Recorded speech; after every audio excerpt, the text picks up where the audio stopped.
অন্তর্বর্তী সরকারের সময়ে পে স্কেল দেয়া বা না দেওয়ার বিষয়ে কোনো সিদ্ধান্ত হয়নি বলে জানিয়েছেন অর্থ উপদেষ্টা ডক্টর সালেউদ্দিন আহমেদ। আজ সচিবালয়ে সরকারি ক্রয় সংক্রান্ত উপদেষ্টা পরিষদ কমিটির সভা শেষে সাংবাদিকদের সঙ্গে আলাপকালে তিনি একথা বলেন। উপদেষ্টা বলেন, পে স্কেলের বিষয়ে পে কমিশন কাজ করছে। কমিশনের রিপোর্ট পাওয়ার পরে পে স্কেল নিয়ে সিদ্ধান্ত নেওয়া হবে। বিদেশে পাঠানোর লক্ষ্যে 60,000 ড্রাইভারকে প্রশিক্ষণ দেয়া হবে জানিয়ে তিনি আরও বলেন, ভারী ও হালকা যানবাহন চালানোয় দক্ষতা তৈরিতে এ প্রশিক্ষণ দেয়া হবে। আমরা পে স্কেলটা পে কমিশনটাতে কাজ করছে, তারা একেবারেই একদম থামে নাই, তারা নিরবিচ্ছিন্নভাবে কাজ করছেন। তারা বলছেন, আমাদের সাথে যোগাযোগ করেছেন, কি করছেন না করছেন সেটা আমাদের ব্যাপার না। কমিশনের রিপোর্টটা আমি আশা করছি যে যদি পে কমিশনের বিষয়ে কালকে পরশু কথা হবে, এটা একদম 21 জন মেম্বার, তারা সব কিছু বিচার বিবেচনা করে সেটার সাথে সাথে আবার ইস্যুটা আসবে। বাংলাদেশ জামায়াতে ইসলামীর আমির ডাক্তার শফিকুর রহমানের সঙ্গে সাক্ষাৎ করেছেন ঢাকাস্য নিযুক্ত জার্মানির রাষ্ট্রদূত ডক্টর রুডিগার লুটস। আজ সকালে রাজধানীর বসুন্ধরায় জামায়াত আমিরের কার্যালয়ে এ বৈঠক অনুষ্ঠিত হয়। বৈঠকে আসন্ন ত্রয়োদশ জাতীয় সংসদ নির্বাচনে বাংলাদেশের জন্য অত্যন্ত গুরুত্বপূর্ণ বলে উল্লেখ করা হয়। নির্বাচন অবাধ, সুষ্ঠু ও গ্রহণযোগ্যভাবে সম্পূর্ণ করার লক্ষ্যে জার্মানির সহযোগিতা ও কারিগরি সহায়তা কামনা করা হয়।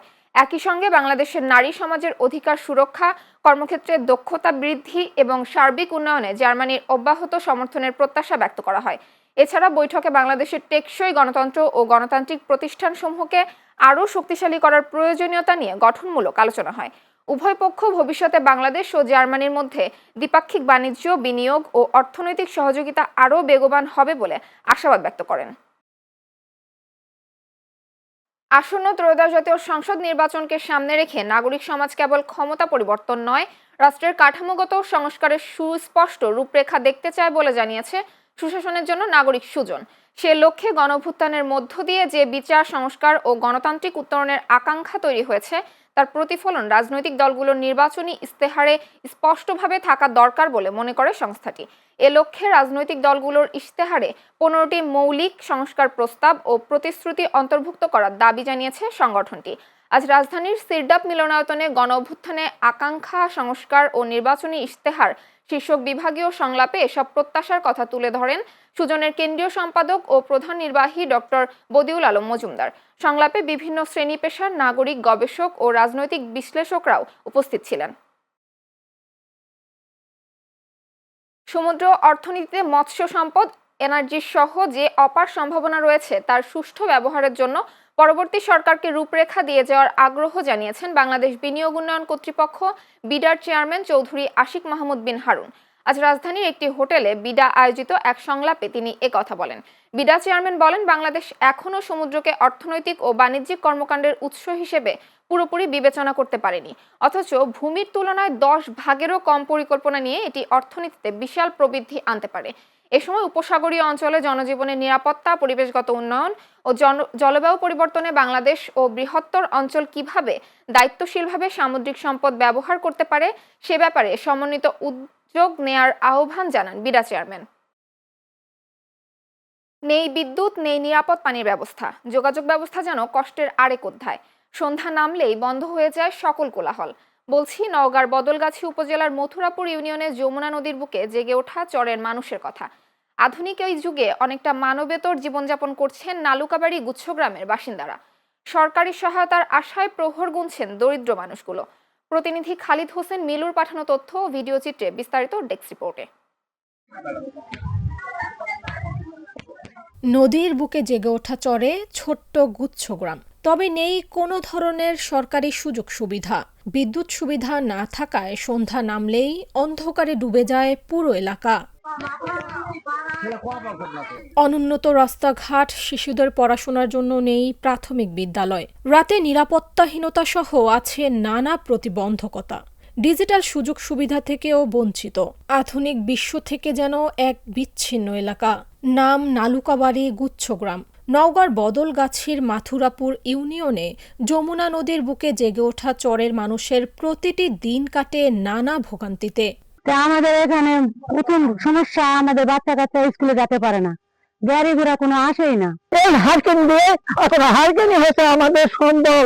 আমরা হলে কালকে একটু যদি আমরা হলে চাই তাহলে আমরা খুব খুশি হতাম। আমরা অবহেলিত, আমরা বাংলাদেশের নাগরিক নয়। রাস্তাঘাট যদি পাকাটা হয়তো কি সুন্দর হতো, বাচ্চা কাচ্চা কিছু লেখাপড়া করতে পারতেছি না। আল্লাহ রাস্তা করতেছি, আমাদের একটু বিদ্যুৎটা দেন, রাস্তাঘাটটা হচ্ছে পাকা করে দেন। মথুরাপুর আমার ছেলে মেয়ে লেখাপড়া করতে পারে না, রাস্তা দিয়ে চলাচল করতে পারে না, কারণে বিয়ে বাদে আমি ছেলে মেয়েকে লেখাপড়া করতে পারি না, আমাদের খুবই কষ্ট। সরকার কোনো তথ্যই নাই না। আমাদের পার্শ্ববর্তী চেয়ারম্যান ছিল গত ইলেকশনে, সেই চেয়ারম্যান বললো যে আমরা ওটা ছিল আমি 3 মাসের ভিতর কারেন্ট দিব, কিন্তু আজ পর্যন্ত আমাদের কোনো কারেন্টের ব্যবস্থা হয়নি। স্থানীয় বিএনপি নেতা বলেন, সরকারি উদ্যোগে নির্মিত হয়েছে গুচ্ছগ্রামটি, তবে দীর্ঘদিন সুবিধাবঞ্চিত চরের মানুষ। আগামীতে এই এলাকার উন্নয়নে কাজ করার অঙ্গীকার ব্যক্ত করেন তিনি। এদিকে অবহেলিত অসহায় মানুষগুলোর দীর্ঘদিনের বঞ্চনার কথা জানেন না ইউনিয়ন পরিষদের প্রশাসকও। আমাদের পার্শ্ববর্তী গ্রাম লালকাবাড়ি একটা অবহেলিত গ্রাম। এখানে একটা গুচ্ছগ্রাম আছে। ওখানে অনেক গরিব মানুষ ওখানে বাস করে, সরকার থেকে ঘর করে দিয়েছে। তাদের যাতায়াত ব্যবস্থা এবং কারেন্ট না থাকার জন্য খুবই কষ্টের মধ্যে আছে। আগে সরকার এদের জন্য কিছুই করেনি। আমি আশা করতেছি অল্প দিনের মধ্যেই ওদের রাস্তাঘাট এবং কারেন্টের ব্যবস্থা জানা হয়, সেই ব্যবস্থা আমি ইনশাল্লাহ করে দেবো। আমি মথুরাপুর ইউনিয়নের মধ্যে অবস্থিত। আমি এটুকু জানি যে ওখানে গুচ্ছগ্রাম আছে, কিন্তু বিদ্যুৎ বা রাস্তাঘাট নেই, এটা আমার জানা ছিল না। আজকেই আমি আপনাদের মাধ্যমে শুনছি বা জানতে পারলাম। আমি অবশ্যই ওই ইউনিয়নের প্রশাসক হিসাবে অবশ্যই আমি ব্যবস্থা নেব, বা রাস্তা যাতে নির্মাণ করা যায়, বিদ্যুৎ যাতে হয়, সেই বিষয়ে অবশ্যই আমি ব্যবস্থা নেব। নালুকাবাড়ি গুচ্ছগ্রাম শুধু একটি বসতি নয়, প্রান্তিক মানুষের বেঁচে থাকার সংগ্রামের এক প্রতিচ্ছবি। অবহেলা আর বঞ্চনার মধ্যে থেকেও এই গ্রামের মানুষের প্রত্যাশা কোনো একদিন সংশ্লিষ্ট কর্তৃপক্ষের সুদৃষ্টি পড়বে, মিলবে সরকারি সুযোগ সুবিধা, উন্নত হবে তাদের জীবনমান। Channel S news desk. Dhaka ও পার্শ্ববর্তী এলাকায় আজ দিনের তাপমাত্রা প্রায় অপরিবর্তিত থাকতে পারে। এছাড়া আকাশ অস্থায়ীভাবে আংশিক মেঘলা থাকতে পারে বলে জানিয়েছে আবহাওয়া অফিস। এদিকে হিমেল বাতাসে তীব্র শীত অনুভূত হচ্ছে দেশের সর্ব উত্তরের জেলা পঞ্চগড়। এ জেলার উপর দিয়ে মৃদু শৈত্যপ্রবাহ বয়ে যাচ্ছে। আজ সকাল 9টায় পঞ্চগড় তেঁতুলিয়ায় সর্বনিম্ন তাপমাত্রা রেকর্ড করা হয়েছে 7.5 ডিগ্রি সেলসিয়াস। আগের দিন তেঁতুলিয়ায় সর্বনিম্ন তাপমাত্রা ছিল 8.4 ডিগ্রি সেলসিয়াস। একই দিনে দিনের সর্বোচ্চ তাপমাত্রা রেকর্ড করা হয় 27 ডিগ্রি সেলসিয়াস। হঠাৎ করে তাপমাত্রা ওঠানামার এমন বড় পতনে শীতের তীব্রতা এক ধাপ বেড়ে গেছে। গত কয়েকদিন ধরে ভোর থেকে সকাল পর্যন্ত ঘন কুয়াশায় ঢেকে থাকছে পঞ্চগড়ের বিভিন্ন এলাকা। কোথাও কোথাও দুপুর পর্যন্ত সূর্যের দেখা মিলছে না। সকাল ও সন্ধ্যার পর কুয়াশার ঘনত্ব আরও বেড়ে যাচ্ছে। এতে করে সড়ক ও মহাসড়কে যান চলাচলেও কিছুটা বিঘ্ন ঘটছে। এদিকে তীব্র শীত ও কুয়াশার কারণে সবচেয়ে বেশি বিপাকে পড়েছেন নিম্ন আয়ের মানুষজন। ফলে তাদের দৈনন্দিন আয় কমে গেছে। অনেক পরিবার ঠিকমতো খাবার জোগাড় করতেও হিমশিম খাচ্ছে। এছাড়া তীব্র শীত ও একটানা কুয়াশার কারণে শিশু ও বৃদ্ধদের স্বাস্থ্য ঝুঁকি বাড়ছে। প্রতিনিয়তই সর্দি, কাশি, নিউমোনিয়া ও শ্বাসকষ্টজনিত রোগে আক্রান্ত হচ্ছে শিশু ও বয়স্করা। স্থানীয় হাসপাতাল ও ক্লিনিকগুলোতে শীতজনিত রোগীর সংখ্যাও বাড়ছে। দেবিদ্বার উপজেলাকে সুখী, সমৃদ্ধ, উন্নত করতে চাঁদাবাজ ও মাদকমুক্ত করা হবে বলে জানিয়েছেন এনসিপির দক্ষিণাঞ্চলের মুখ্য সংগঠক হাসনাত আব্দুল্লাহ।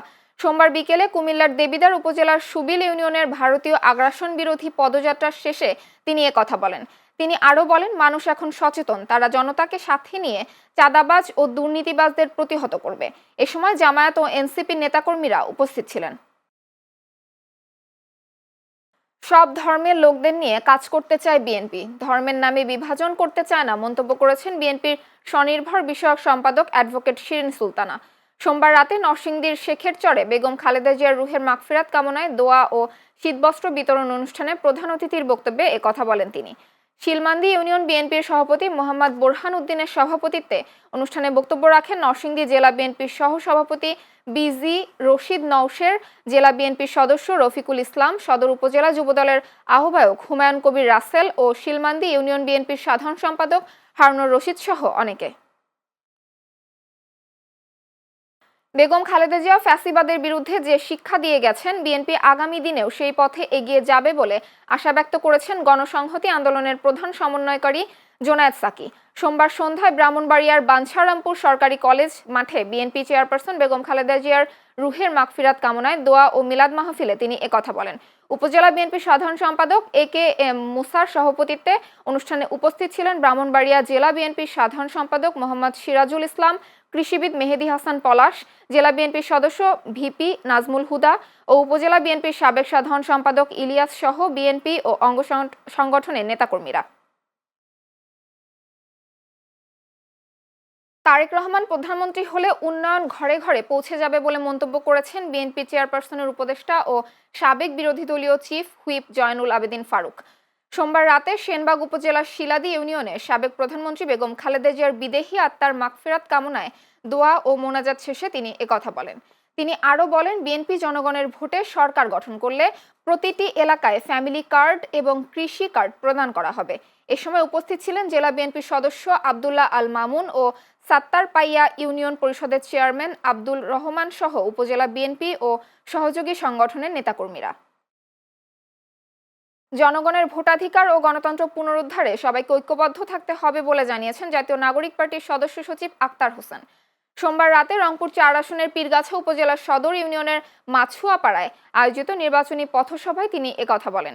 তিনি বলেন, চলমান রাজনৈতিক সংকট থেকে উত্তরণে সৎ ও যোগ্য নেতৃত্বের বিকল্প নেই।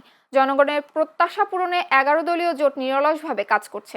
পথসভায় জেলা ও উপজেলা পর্যায়ের বিভিন্ন রাজনৈতিক দলের নেতাকর্মীরা উপস্থিত ছিলেন।